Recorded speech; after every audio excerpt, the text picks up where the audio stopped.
Hi, I'm Tom Loucks for Wisconsin Rapids Community Media, and this is Making Connections. And today I have Bontia Wolosek, and we're going to talk about Halloween Aid. Yep, it's that time again, and Halloween is just around the corner. Thanks for coming, Bonita. Thank you. All righty. Well, every year you have a benefit, and that's coming up on October 30th. We're taping this here about September 21st. Tell me a little bit about the benefit. It's a Fright for Life, and then we'll step back and just kind of get into some of the smaller details of the event. We've done this benefit now for this is our 8th year that we're doing it. And we do it every year. We pick someone in the community that has had a hardship or has acquired an illness or something, and then we go and find that person and tell them that we are going to do this benefit for them, and they're to use all the money from it for their medical expenses or anything that has to do with what the illness is. Well, if anybody's come to the event, they should come early. There are lines, we all know that. Yes. Where does this benefit take place? And give us a time as well when people should arrive. Well, it takes place at our home, which is 1820 Gaynor Avenue. It's just down from the roundabout, and it starts at 4 o'clock, but people start lining up at 3:30. And it's supposed to be done at 9, but it's never done by then. Alrighty. Well, there's going to be food for people there as well. They can purchase, is that right? And they have to buy tickets to come into the event. Yes, we have a huge bake sale there. Helen Ponchak from the Little Pink Restaurant makes her homemade bread every year, and a lot of people from the community make baked goods for it. And so there's a lot of stuff that they can purchase there if they'd like. Alrighty.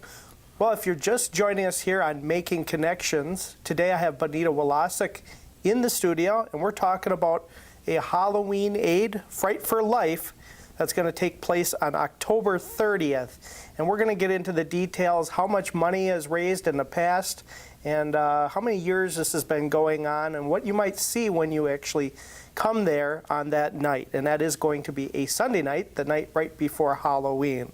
So, Bonita, let's talk about how you choose the person or persons to help benefit this. I'm kind of curious how you find the individual that needs help. Well, we have a website called Halloween Aid, Fright for Life. People can go on there and nominate people. A lot of times it's done by word of mouth. Someone we know or somebody that knows somebody will give us a call and say, you know, we would like to nominate them as one of your candidates. And then we go through them with a committee that we have, and we pick the one that we feel needs the most help. And we go knock on their door and say, you're the chosen one. And we tell them that we're going to do the benefit for them, and they're to use the money for medical expenses or anything that has to do with what they're chosen for. Now, earlier you said this is the 7th or 8th year of this event? This is our 8th year. 8th year. Have you had anybody attend that event that now is being helped that you may be now aware of? I'm just kind of curious. No, the people that we've picked previously, a lot of them come you know, back and stuff, but usually it's somebody that, you know, we've heard through the grapevine about or whatever. I guess I've never asked that question if they've been to the benefit before or not. Yeah, I was just curious. It came out of, I just thought about it, and you know, that you never know, that can happen, and they actually help somebody, and now it's helping them. Right. So who is the individual that is getting help this time? It's a little boy. He's 8 years old. His name is Ronan Mateer, and he has been diagnosed with leukemia, and he's getting treated for it down in Madison. Well, there's a lot of expense there. This money that's raised is going to go to his benefit. They can use that to help in any way they need, right? Medical bills, transportation down there. It's a way to help. And last year, you said $15,000 you raised. You're hoping to exceed that. Is that right? Yep. We're hoping every year it's gotten bigger and bigger, and we've raised more money and more money. So we're hoping to beat that $15,000 this year. So $5, is that right, to get in? Yes, $5. And is it any ages that need to pay? Anybody under 3 gets in free. Okay. So bring some cash. Is that right? Do you just take cash or not credit card, I'm assuming? No. All right, so they just need to come in. Let's talk about some of the things that they're going to see when they come in. You have a whole setup. You're probably already started on it. Oh yes, we start working on it right after Labor Day, and we work on it pretty much up until when the event happens. Let's take us through the picture they're going to see. Our viewers are going to be able to see this here. Take us through when they come in the backyard. What are they going to see? Well, first our front yard is all decorated. It's done more to a fall scene and more of a non-haunted thing for kids. Once they come into the backyard, there's like 17 stations that the kids can get candy at, and all of the people at the stations are in costumes, and they all interact with the kids in one way or another. Last year we had a DJ, and a lot of the people in characters went onto the patio where the girls dance, took pictures with the characters, danced with the characters, and then every hour on the hour, we have Dance with Pam's girls. They've been there every single year since we've started. They're all done up in zombie costumes, and they dance to Michael Jackson's Thriller, and that takes place every hour on the hour while the event is going on. So how did you come up with all these stations? This sounds like a team event. A lot of people involved. Where do you find all these that want to play these characters, all these people? A lot of people volunteer. A lot of people come to it and ask the next year, oh, if you need help, I'd like to be involved in it, and I take their name and their numbers, and then I call them and say, are you a haunter? Would you like to be in the children's part or whatever? We have quite a few that do return every year that have been in it. The first year we did it for Lacey Laskowski. She also had leukemia, and her family has been there every year. So they pretty much keep their spots, but we do try to change it up and put different characters, that come in. Like this year, the Ghostbusters are a big thing, so we wanted to incorporate them into it. And every year we kind of change it up, except for the stations that the kids really, really like. A lot of those we'll leave because they're just one that the kids always relate to. All ages are welcome. There are certain areas that maybe are for older kids. You kind of have it separated off, is that right? Well, yeah, the area that you come into, the first part of the backyard, is kind of for younger kids that don't like the haunt of Halloween. We try to keep it kind of on a low-key level for the kids, where it's more that they're not scared. But then we have the other lot that we do up as a haunted corn maze, and that one is definitely done for kids, 13 and over, I would say. Let's talk a little bit about this video. Produced by Dan. He does it every year for you guys. Yes, he does. And tell me a little bit, does he go around, get video and of this? This is the 2015, which we're going to air here, compliments of him and you. So people get to see actually what it is. That's about 40 minutes or so, you think? Yeah, I would say about that. All right, so he produces this, and can people purchase these? Yes, if they'd like to get a copy of it, they can go over to Dan, and he's got them over there for them. This is produced by Dan Smith of Winter Springs Productions, right on Grand Avenue, I believe. Is that right? Yes, yes. And you can buy them right from him, and that money, again, goes right towards the benefit. Yes. All right. So he doesn't have it ready, though, until later in the year. Right. He actually goes through the whole benefit a couple times. He goes through it during the daytime when it's lit, and then he goes through at nighttime when it's dark. And he puts both productions on there, and then he does videotape all of the people that are there and stuff. So, a lot of the people that do attend are on that video. Okay. Let's take a step back a little bit more again. Decorating, coming up with the costumes like you are today. This took you a couple hours to put together. How about some of the other characters? What does it take? Do you have a whole costume party?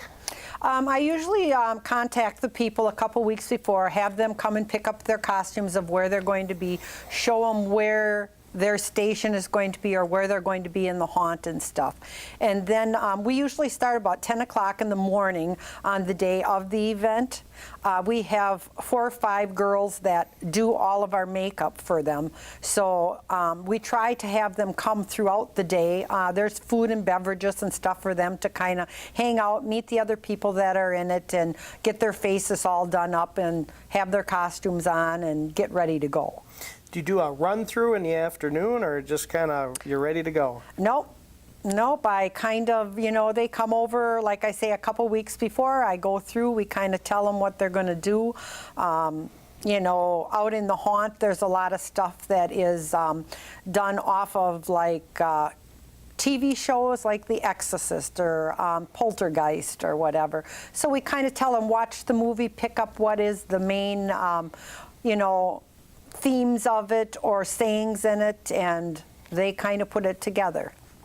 I don't know if we've mentioned, I'm curious, how did you come up with this back 8 years ago? I know you knew Lacey Laskowski, and maybe that's where it started, but have you always been involved in Halloween? Yes, I've been in Halloween forever. I mean, I moved into my house when I was 18, and I started doing Halloween events there all the time. And then when Mike and Doris, they're good friends of ours, Lacey got leukemia, and everybody said, well, why don't you run it that year for her? And the next year, another girl came, and another one, and then we've just kept doing it ever since then. And really the donations, I'll call it a donation because they're donating money. It's really started way low and came all the way up to $15,000 now, and you hope to get past that. So it's more than you ever imagined, I bet. Oh, yes. Yeah. And every year we try to add to it and make it bigger and better, and it's kind of become, a real big community event here, because Halloween, when we were kids, you ran and ran and ran and ran, and you had a pillowcase and you filled it with candy, and now people are scared to take their kids out on trick-or-treat night. So this is one event that they can take their children to, that they don't have to worry about anything happening to it. Yeah, there's plenty of adults around, and the parents are right there with them. Right. Anyway, so. And the whole event, we have a fence around our whole yard, so the kids are in there where they can't get out or get away or have somebody, try to take them or whatever. Yeah, safe. Yeah, very much so. So when they purchase their tickets, and actually when they come, they can just park around the neighborhood, I would assume, right? Oh, yes. Last year they were parked everywhere. They were even over in the state building. We had so many people that attend. This year, the zoo actually put in a huge parking lot over there for Helen's Zoo House, because that's become a big place to have events at. And so there's parking over there, but the city blocks off the side streets for us. We had to take the people that go into the haunt, we had to reroute them out because the line was getting so big inside the children's area that the kids couldn't actually enjoy what they were doing. So they close the street off and they enter the haunt from the backside now. And then they can come into the children's area to watch the girls dance. So they don't all have to come in right off that main road where your house is located, right? Right. So you can still drive by there, is that right? Oh, That's yes. open. Yes. It's a side, and there's another side road, I think, is what you're saying. Yes. Great. Well, that makes it safer yet for kids, because they're darting out left and right. I know that with my own kids. You got to watch them. So plenty of space. They get their tickets right there. Is that right? Is there a place they can? Yep, right at the front. Usually there's the bake sale is set up, and then you come down the sidewalk right in front of the house. We have a booth set up where they can purchase their tickets or buy raffle tickets or give donations or whatever, and then the event starts. You start up the house and you go across the porch. Away you go. And away you go. No pre-sales? It's all right that day, right? Yes. And there's no other makeup dates? If it rains, you go? Yeah, knock on wood, we have not had to deal with that yet. One year we had rain in the early morning, and by 11 o'clock it had stopped, and the event still went on. So we have lucked out every single year. I mean, the last 2 years it's been just unbelievable out. You could have came in a T-shirt. Yeah, it's like today. It was nice when I came in. Hopefully it is that way. But if it did storm or something and lightning, I guess you'd have to call it at that figure out what to do at that time. Is Exactly. that right? And wait till then, and maybe you can get that out on local Right. media outlets, but hopefully not. We're thinking positive. We're thinking positive, and because we want to make sure this happens, and a lot of work involved in it. Is there anything I missed? Anything you want to bring up for our public to know about this Halloween Aid, Fright for Life? Well, it's like you say, it's an event that's for kids from little tykes up to people. We have people that come, from all over that are, in their 70s and 80s just to see what's going on, that are actual Halloween people that enjoy Halloween. The people from Dance with Pam, the girls from there are just phenomenal. I mean, they're there every year. There's always 18 to 20 girls, and I mean, they really bring in the crowd. When they're supposed to dance, we announce that they'll be dancing within 15 minutes, and people just swarm that European patio so they can be in front to be able to see them. I mean, they are definitely a good asset that we have, to be able to have them every year. In the past, I believe you had the people that were getting benefit there, I think, a few times. Is that right? Yes. Is that going to happen? Yes, Ronan will be here this year.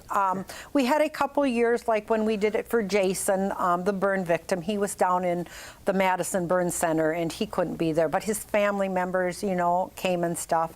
And we did it one year for a little boy that had an inoperable brain tumor, and he was in California getting treatments and stuff. So he wasn't able to be there, but the family members were there.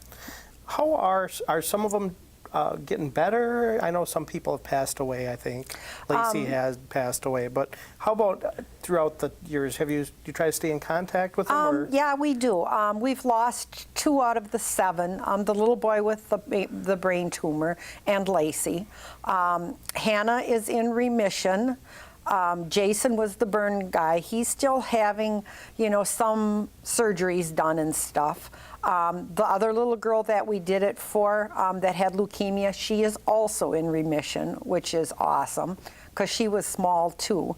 The little girl from last year had a very unusual disease. It was called Fanconi anemia.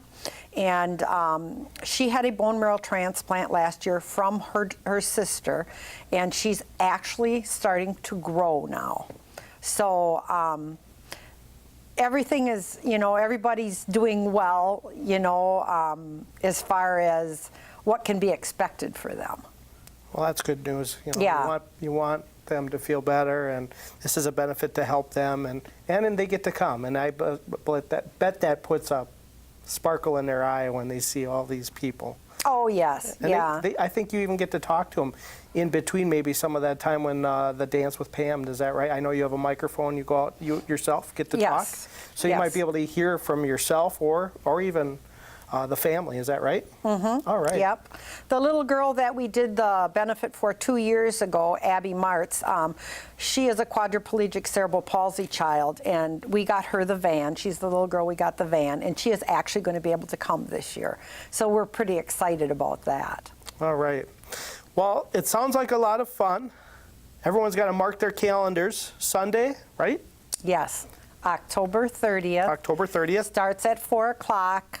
And goes until everybody is seeing what they want to see. Okay, so it starts at 4 and lasts till 9, but you're not going to close the doors. Everyone's going to get through. Not. And they can probably come earlier to line up, right? Because it starts right at 4. It doesn't mean they can't line up at 3:45, right? Yes. So get in line. Whoever gets in line first gets in first, right? Right.